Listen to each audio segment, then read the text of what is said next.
샬롬, 하나님의 평강과 능력이 넘치길 간절히 소망합니다. 인터넷에 보니까 세상에서 가장 오래된 꽃 이렇게 질문을 해봤거든요. 답변이 뭘로 나왔을까요? 세상에서 가장 오래된 꽃. 근데 그것이 정설이라는 얘기 할 수 없고요. 학설 중에 목련유가 가장 오래됐다라는 학설이 있답니다. 그래서 목련이 뭔가 하고 이렇게 좀 살펴봤는데요.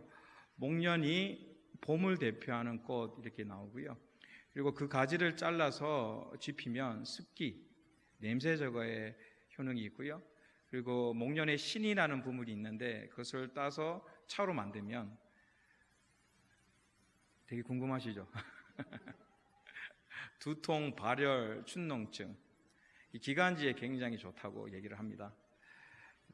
목련이라는 그것을 보면서 가장 오래된 꽃 목련, 효능과 기능도 중요하지만 제가 어디서 반해가지고 오늘 얘기하냐면 꽃명이 고결함이라는 것을 품고 있답니다. 고결함. 그래서 고결함이 뭔가 사전을 찾아보니까 성품이 고상하고 깨끗함이라고 나옵니다. 그래서 무슨 말씀을 전하고 싶냐면 오늘 우리 교회에는 노인이 없잖아요. 그죠? 무엇만 있죠? 청춘이 있습니다. 청춘 따라합니다. 청춘만 있다. 네. 나이가 들어가면 청춘으로 바뀌는 것이죠. 가장 세상에서 오래된 목련이 여러 가지 효능이 있지만 꽃말이 고결하고 깨끗함, 고상하고 깨끗함 너무너무 좋잖아요. 사랑하는 영광 찬양대와 우리 교회 청춘들이 고결한 삶이 되길 간절히 소망합니다. 나이가 들어가면 들어갈수록 고상하고, 고상이라는 것이 무엇입니까? 인품이 있는 것이죠. 그리고 많은 이들을 품을 수 있는 것이죠. 그리고 그 마음과 생각이 깨끗한 삶, 그 삶이 되길 간절히 소망합니다. 그래서 영광 찬양대 오늘 주간 예배를 드리는데요, 찬양을 부르실 때마다 그런 능력과 영권이 있길 간절히 소망합니다. 또 강건의 영이 날마다 넘치길 기도합니다. 기도하도록 하겠습니다. 오늘 살아계신 하나님께 예배드립니다. 오늘 우리의 심령과 마음을 깨끗할 수 있도록 도와주옵소서. 목련이란 꽃말 속에 고결함이 있는 것처럼 오늘 하나님을 만남을 통하여 우리의 성품과 생각이 고결해질 수 있도록 도우시고 인도하여 주시옵소서. 특별히 영광 찬양대를 붙잡아 주셔서 늘 강건하게 하시고 입술의 영권을 다하여 주셔서 삶으로서 하나님께 영광 돌리게 하시고 입술의 감사함이 날마다 풍성할 수 있도록 도와주옵소서. 더욱더 힘주시고 능력 주셔서 하나님을 사모하게 하시고 말씀을 사모하게 하여 주셔서 그 힘을 가지고 교회를 섬기며 하나님을 섬길 수 있도록 도우시고 인도하여 주시옵소서. 모든 영광이 주께 있음을 고백하며 살아계신 주 예수 그리스도의 이름으로 기도합니다. 아멘. 계속적으로 말씀을 좀 드리려고 하죠. 추석 전에 이제 급하게 얘기를 드려가지고 마무리 못한 부분들이 있어서 오늘 계속적으로 말씀을 전하려고 합니다. 소돔과 고모라의 얘기였고요. 하나님께서 심판을 명하시고 롯의 가족들이 탈출하는 과정이 있었다라고 말씀드렸죠. 근데 그 과정 속에서 우리가 생각을 해야 할 것이 무엇이냐면 오늘 말씀을 같이 보도록 하겠습니다. 14절과 15절 말씀입니다.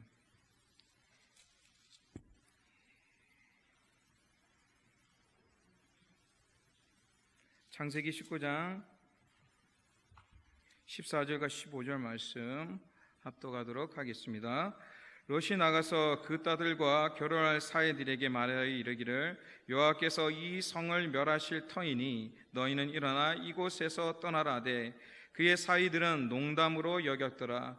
동틀 때에 천사가 롯을 재촉하여 이르되 일어나 여기 있는데 내 아내와 두 딸을 이끌어내라. 이 성의 죄악 중에 함께 멸망할까 하노라. 아멘. 지금 굉장한 중요한 시기에 있잖아요. 하나님께서 소돔과 고모라를 1년 뒤에 아니면 40년 뒤에 100년 뒤에 심판하시겠다 아니라 동이 트기 전에 또 한날이 가기 전에 심판하실 것이라고 말씀한 그러한 중요한 순간이 있었다는 것이죠.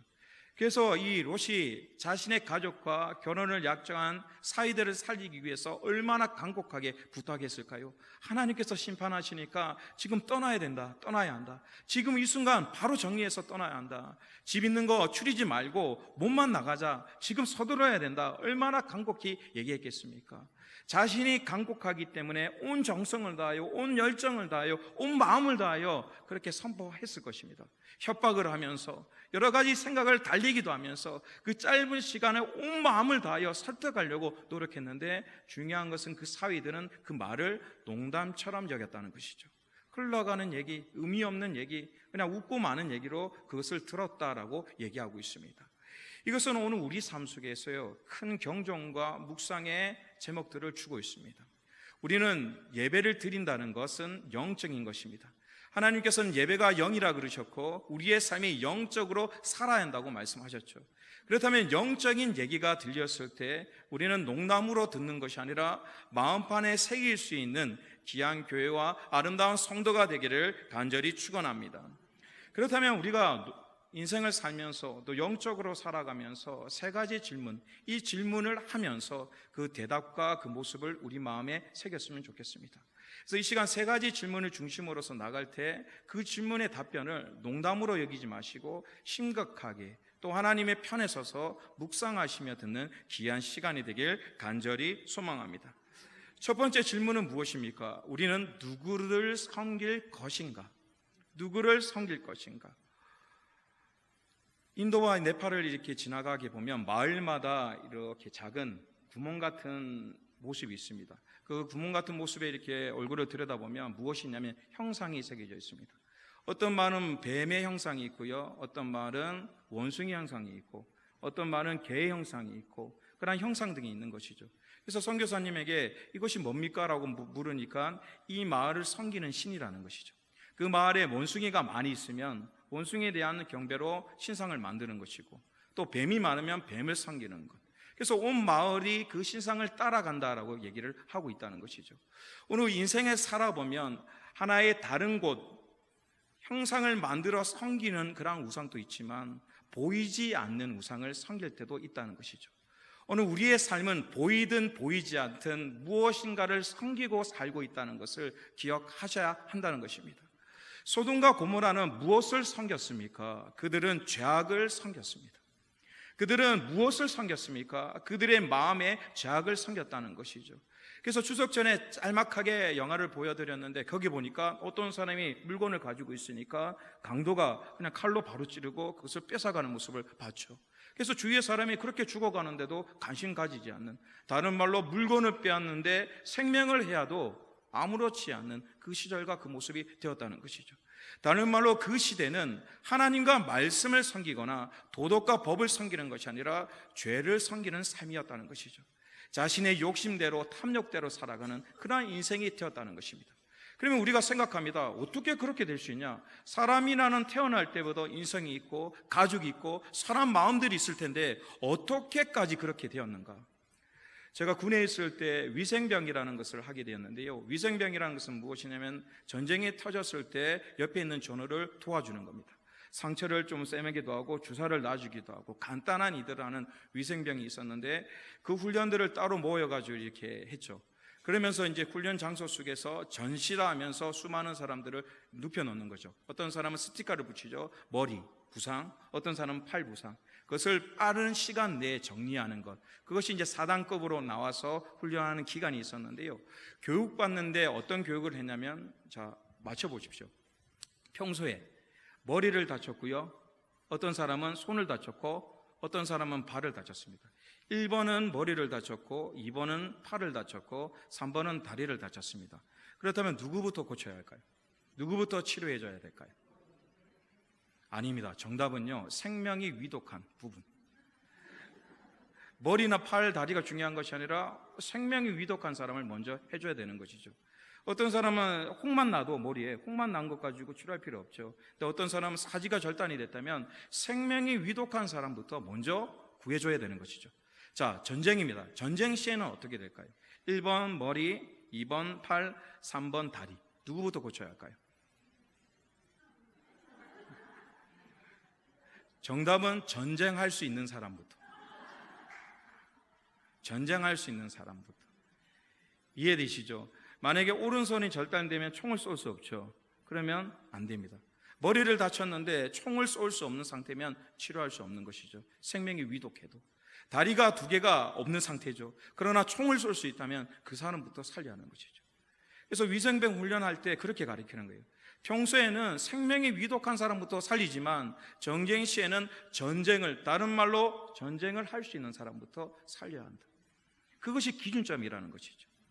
우리가 상식적으로 생각할 때 생명이 중요하잖아 라고 생각하지만 정쟁 시에는 그 기준점이 완전히 달라진다는 것이죠.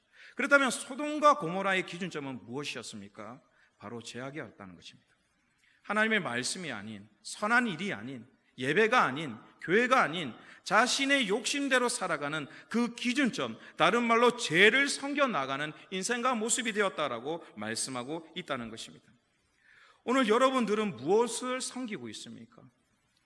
이 시대는요, 만몬이라는 단어를 많이 씁니다. 만몬이라는 것은 탐욕, 재물, 욕심이라는 단어로 표현할 수 있는데요, 오늘 우리의 삶 속에 가장 중요한 것은 누가 뭐라 해도 돈입니다. 돈 없이는 아무것도 할 수 없는 인생이 되었죠. 돈 없이 되는 것이 있습니까? 우리가 숨 쉬는 것, 장소 쓰는 것, 모든 것들은 다 돈이 연관되어 있습니다.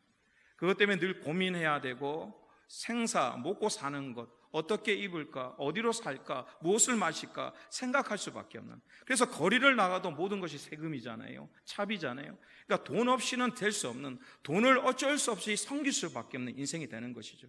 그래서 우리의 많은 고민이 어디서부터 시작되냐면 물질로부터 시작될 수밖에 없다는 것이죠. 그래서 물질의 마음을 상하고 걱정하고 근심할 수밖에 없는, 저절로 돈을 섬길 수밖에 없는, 더 나아가서 우리 자녀들도 마찬가지로 많은 주일과 신앙을 버리는 그 기준점에 돈이라는, 물질이라는 것이 있다는 것이죠. 최근에 조카가 이제 23살쯤 됐는데 얘기를 나눴죠. 어떤 이제 드라마를 보는데 너무너무 부자인 남자가 나와서 여러 가지 역할을 하는 거예요. 그래서 물어봤죠. 요즘에는 얼마 정도 있어야 부자라고 해서 얘기를 하니까 얼마 정도 있으면 부자라고 얘기할까요? 뭐 대답을 좀 해보세요. 그래 재밌지. 자산이 60억 이상이랍니다. 60억 이상이 돼야 부자라고 얘기할 수 있다고 얘기를 하더라고요. 근데 제가 그랬죠. 야, 60억 돈은 중요하지만 세상에 돈으로 살 수 없는 거 참 많아. 무엇이 있죠? 행복, 사랑, 수많은 것이 있어 라고 얘기했죠. 근데 조카가 뭐라 얘기하냐면 그것은 구시대의 발상이래요. 뭐라고 얘기하냐면 세상에 할 수 없는 건 없대요. 돈이 그만큼 부족하다는 것이죠. 우리는 어떻게 성장하면 자랐냐면 그래도 돈은 중요하지만 돈으로 살 수 없는 것이 있어 라고 교육받았지만 요즘 젊은이는 살 수 없는 거 못하는 거 없다는 거죠. 돈만 있으면. 돈이 부족해서 못할 뿐이지 돈만 있으면 행복도 살 수 있고 사랑도 살 수 있고 모든 것이 살 수 있어, 그렇게 얘기를 하는 거예요. 그래서 가슴이 철렁 내려앉으면서 이 시대가 그렇게 변하는구나. 우리는 그래도 사랑으로 살 수 없는 것이, 또 돈으로 살 수 없는 것이, 행복으로 살 수 없는 것이, 물질로 살 수 없는 것, 무엇인가 할 수 없다고 생각하는 것이 있다고 생각했는데 요즘 아이들은 물질로 모든 것이 해결할 수 있다. 그 기준점이 그들의 생각과 마음속에 깊이 들어가 있다는 것이죠.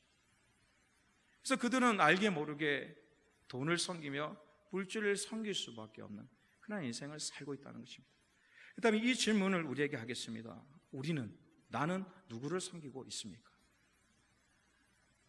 여러분 정말 신앙생활을 하면서 누구를 섬기고 있습니까?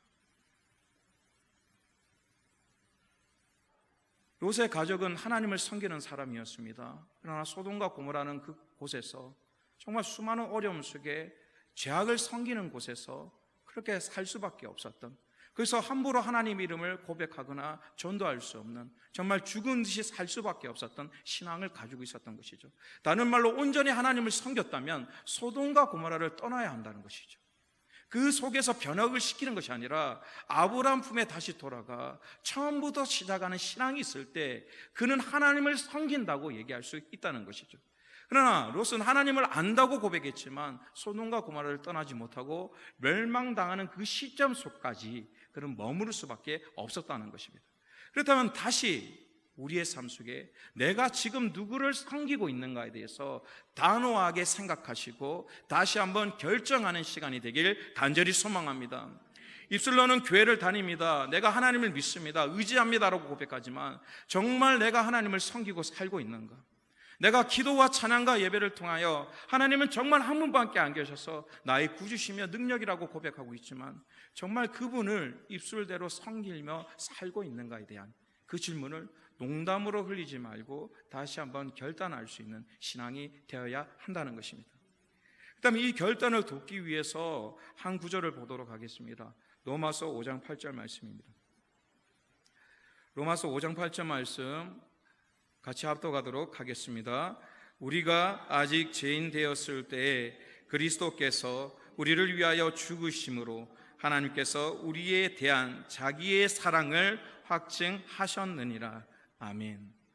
하나님이 누군지를 알면 섬기는 방법이 생기겠죠. 하나님은 어떤 분입니까? 성경은 하나님에 대해 수많은 단어를 나오지만 로마서에 있는 부분을 우리가 확인할 때 뭐라고 얘기하시냐면 우리가 죄인 되었을 때, 다른 말로 소돔과 고모라 속에 그들과 함께 살고 있을 때, 때로는 하나님을 몰라 떠나 있을 때, 때로는 하나님을 원망하며 살고 있을 때, 다른 말로 하나님 편에 완벽히 죄인된 삶을 살고 있을 때, 의로움이 하나도 없고 거룩함이 하나도 없었으며 기도와 예배가 없는 완벽히 죽었던 그러한 죄인된 삶을 사는 그 가운데, 그곳에 있을 때 하나님께서 뭐라고 얘기하십니까? 그리스도께서 우리를 위하여 죽으심으로 라고 표현하고 있습니다. 우리가 그분이 누군지도 모르고 인지하지도 못하고 인정하지 못하는 그 순간에도 하나님은 우리를 사랑하셔서 하나밖에 없는 독생자 예수 그리스도를 세상에 주셨다는 것이죠. 그분이 십자가를 지심을 통하여 죄를 구원할 수 있는 그 통로와 사랑을 주셨다고 고백하고 있습니다. 그리고 이 사건에 대해서 다른 말로 자신의 하나밖에 없는 자녀가 억울하게 또 죄인됨을 또 예수님을 모르는 그들을 위해 죽었는데 아버지의 마음은 어떻게 고백하고 있습니까? 하나님께서 우리에 대한 자기의 사랑을 확증하였느니라.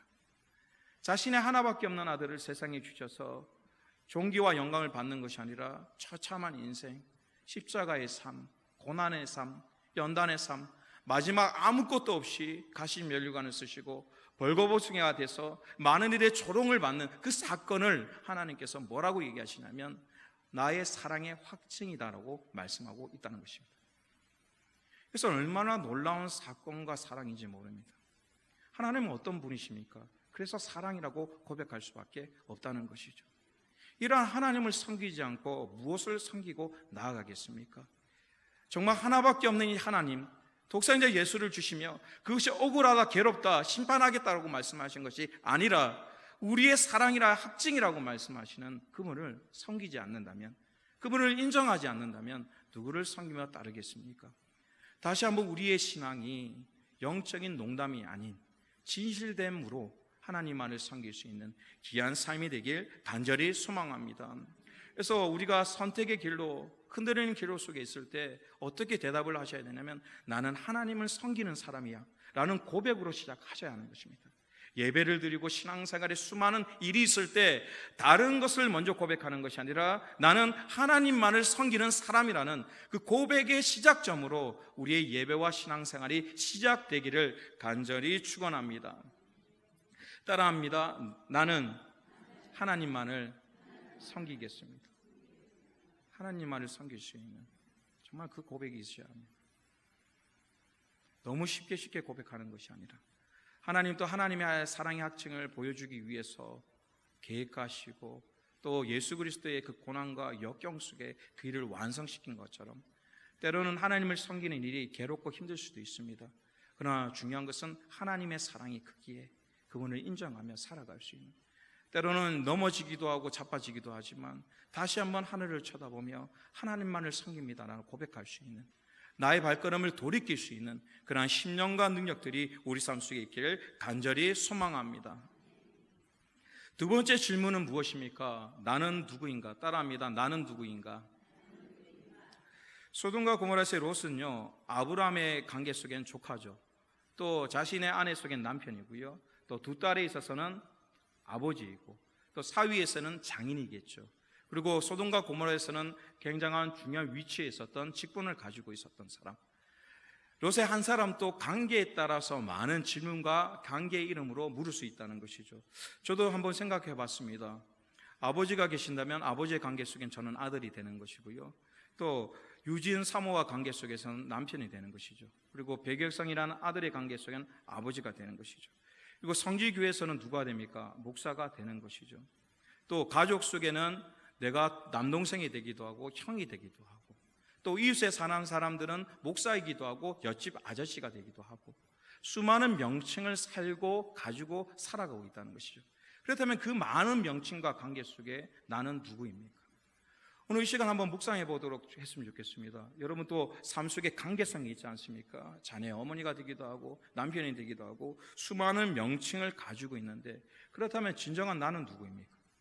나는 아버지입니까? 아니면 남편입니까? 아니면 동생입니까? 그 수많은 질문 속에 나는 누구라고 어떻게 대답하시겠습니까? 당신이 누구라고 얘기했을 때 나는 뭐라고 대답하시겠습니까?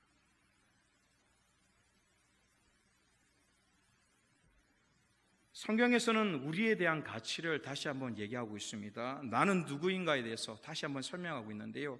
베드로전서 2장 9절 말씀입니다. 도대체 나가 누구인가? 나는 어떤 사람인가에 대해서 나타나고 있습니다. 같이 합독하도록 하겠습니다.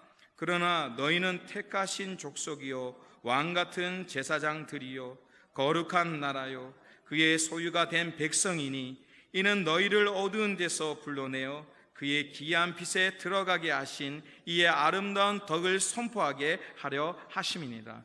아멘. 뭐라고 설명하고 있습니까? 택하신 족속이라고 말씀하고 있습니다. 선택한 가문이라고, 민족이라고 설명하고 계시고요. 또 뭐라고 설명하고 계시냐면 왕이라고 설명하고 있습니다. 왕의 특징은 무엇이죠? 자신이 되고 싶다고 생기는 것이 아니라 혈통이 왕족이 돼야 왕이 될 수 있습니다. 자격이라는 것은 자신의 인위로 절대 할 수 없는 것, 태어날 때부터 정해진 운명을 왕이라고 할 수 있죠. 그래서 인간의 방법으로 하는 것이 아니라 하늘에서 지정해야 하지만 또 하늘에서 정해져야만 되는 것이 왕족의 삶, 왕이라고 얘기할 수 있습니다. 그리고 두 번째는 무엇입니까? 제사장이라고 말씀했죠. 제사장도 가문이 중요합니다. 아론의 후손만이 될 수 있는 것이죠. 그렇게 따져보면 무엇이냐면 스스로 할 수 있는 것은 하나도 없고 하나님의 은혜 없이는 할 수 없는 존재가 바로 우리의 삶이라는 것을 기억하길 원합니다. 오늘 우리의 존재의 가치가 어떻습니까? 우리의 많은 핏줄과 많은 모습이 있잖아요. 그러나 내에 있는 핏줄에 손톱만큼만 막히게 돼도 어떻게 됩니까?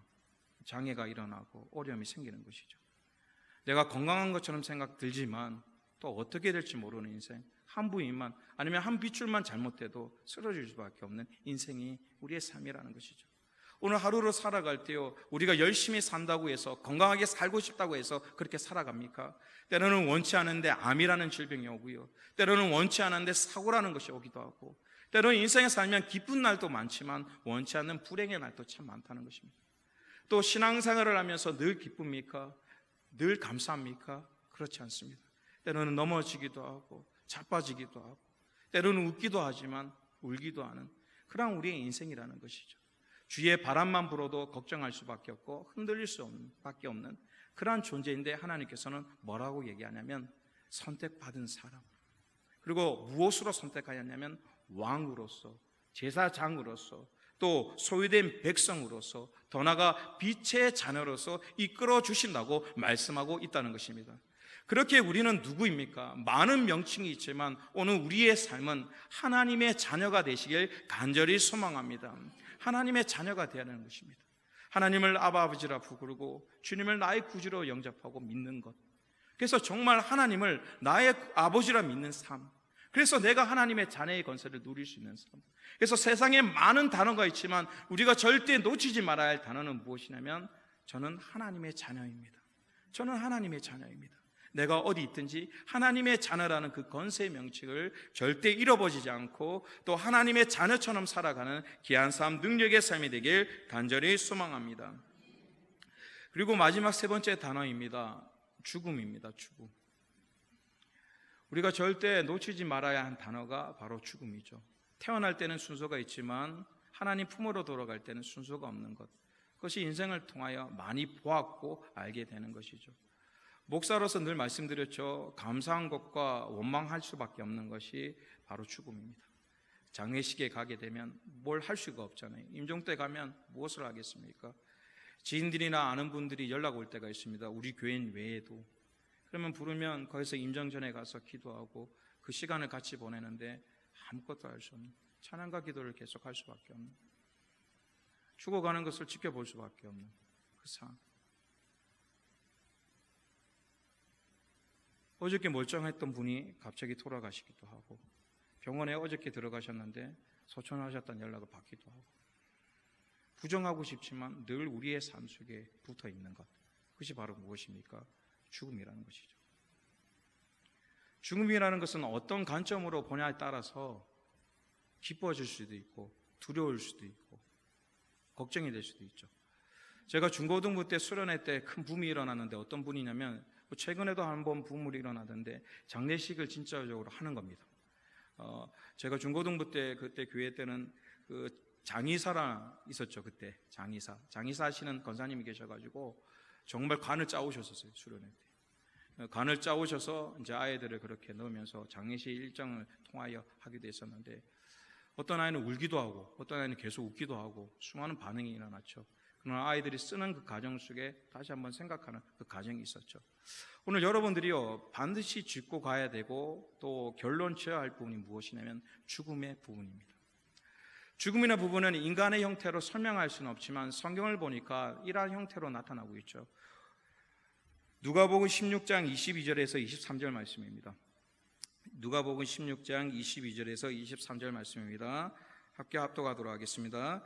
이에 그 거지가 죽어 천사들에게 받들어 아브라함의 품에 들어가고 부자도 죽어 장사되매 그가 음부에서 고통 중에 눈을 들어 멀리 아브라함과 그의 품에 있는 나사로를 보고. 아멘.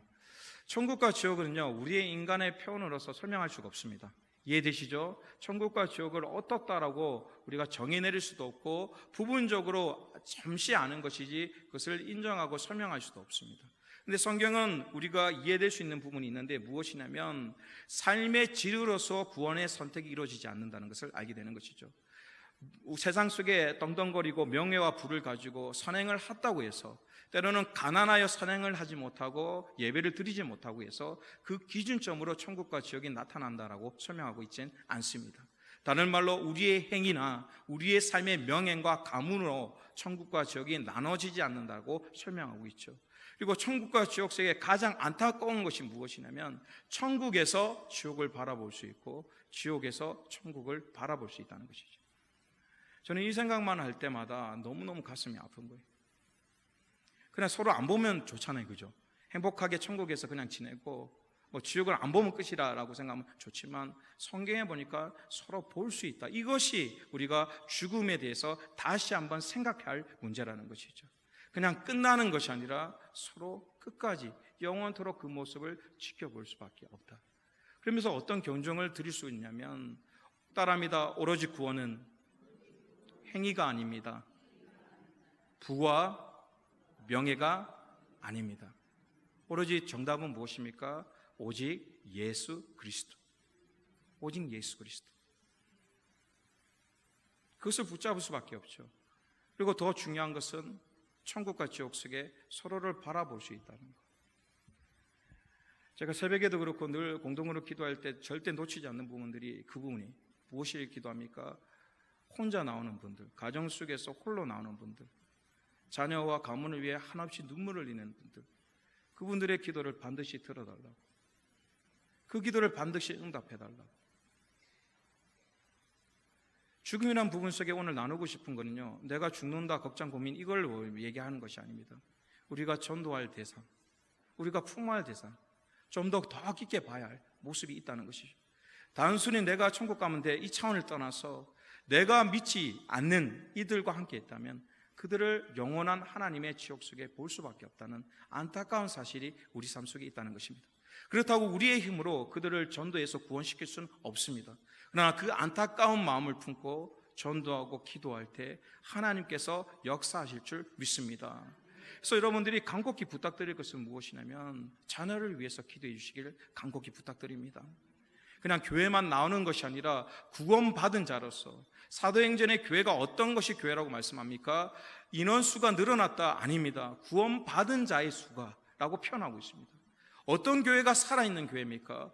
구원받은 자의 수가 차고 넘치는 교회. 그러한 교회와 능력의 삶이 되기를 간절히 소망합니다. 그렇게 우리가 한없이 눈물을 흘리며 기도할 것이 무엇입니까? 하나님, 우리 가정을 복음화시켜 주옵소서. 우리의 가문을 복음화시켜 주옵소서. 내가 그들을 위해 기도하지 않을 때 하나님께서 역사하지 않으면 그들을 영원한 지옥 속에 볼 수밖에 없는 안타까움이 그 속에 있다는 것이죠. 오늘 우리의 삶 속에 천국에서 다 만나는 귀한 삶이 되길 간절히 소망합니다. 한 명도 낙오하지 않고 마지막 때에 다 하늘나라에서 기뻐하며 나아갈 수 있는, 그래서 그 일을 위해 눈물을 흘리며 기도할 수 있는 교회가 되길 원합니다. 저도 한 아버지의 아들의 아버지고 또 식구 중에 이렇게 살아가고 있지만 늘 고민이 자녀들에 대한, 또 청년을 바라볼 때 수많은 고민이 있습니다. 영적인 고민이 생길 수밖에 없어요. 왜냐하면 갈수록 이 교회나 여러 가지 모습들이 영권이 살아나지 않으면 세상을 이길 수가 없습니다. 세상의 물질을 따라가는 아이들을 통하여 어떻게 돌이키겠습니까? 그들은 생업이잖아요. 나가지 않으면 먹고 살 수가 없고, 나가지 않으면 자신의 꿈을 이룰 수 없고, 나가지 않으면 돈을 벌지 않으면 집을 구할 수 없고, 인생의 모든 부분을 할 수 없기에 물질과 세상으로 나갈 수밖에 없는 것이죠. 그들에게 일하지 마라, 하지 마라 얘기는 할 수 있죠. 그러나 그들의 마음을 돌이킬 수는 없다는 것입니다. 심지어 교회를 오래 다니면서도 구원이 뭔지, 성령의 충만함이 뭔지, 기쁨이 뭔지, 용서가 뭔지, 말씀이 뭔지 모르고 살아가는 이들이 참 많다는 것이죠. 나이는 들어가지만 성경을 한 번도 본 적이 없는 분, 일독도 하지 못했던 분, 기도의 시간을 채우지도 못했던 분, 금신과 복사, 정말 목숨을 걸고 하나님께 매달리지 못했던 그 과정이 없던 분, 수많은 안타까움들을 가지고 있다는 것이죠. 다시 한번 우리 교회가 하나님 말씀 속에 깊은 영성들이 회복되길 원합니다. 영성 없이는 방법이 없습니다. 영성은 무엇입니까? 하나님을 사랑하는 것입니다. 하나님을 사랑하는 것 외에는 방법이 없고 변화시킬 힘이 없다는 것을 좀 기억하길 원합니다. 그래서 그 일을 누가 하셔야 되냐면 이 자리에 모였던 우리들이 하셔야 합니다. 나오지 않는 청년들, 나오지 않는 자녀들, 믿지 않는 이들을 위해 우리가 기도하고 나갈 수 있는 그런 영성과 마음들이 있길 원합니다. 이 얘기 아무리 해도요 움직이지 않죠. 아무리 부르짖어도. 그 이유는 무엇입니까? 그만큼 우리가 완고해졌다는 것이죠. 말씀을 전하는 저도 자유롭나? 그렇지 않습니다. 하루에 수만 가지의 분노가 일어나고, 청년들을 위해 기도 못할 때도 있고, 스스로의 삶, 나의 자녀를 위해서도 기도하지 못할 때도 있고, 수많은 것들을 볼 때 부끄러움이 있다는 것이죠. 왜 이렇게 되었을까? 이렇게 귀중한 말씀과 중요한 얘기를 선포해도 왜 심령이 움직이지 않을까? 그것은 우리의 삶의 많은 부분들이 완고해졌다는 것이죠. 그래서 하나님의 은혜를 구하기 위해서는 반드시 해야 할 것이 회개의 자리로 돌아가셔야 합니다. 다시 한번 신앙과 생각을 점검하셔야지만 영적인 것을 회복할 수 있는 심령이 될 줄 믿습니다. 그렇기에 소돔과 고모라의 롯의 그 가족을 머물지 말라, 나오라고 한 이유가 거기 있다는 것이죠.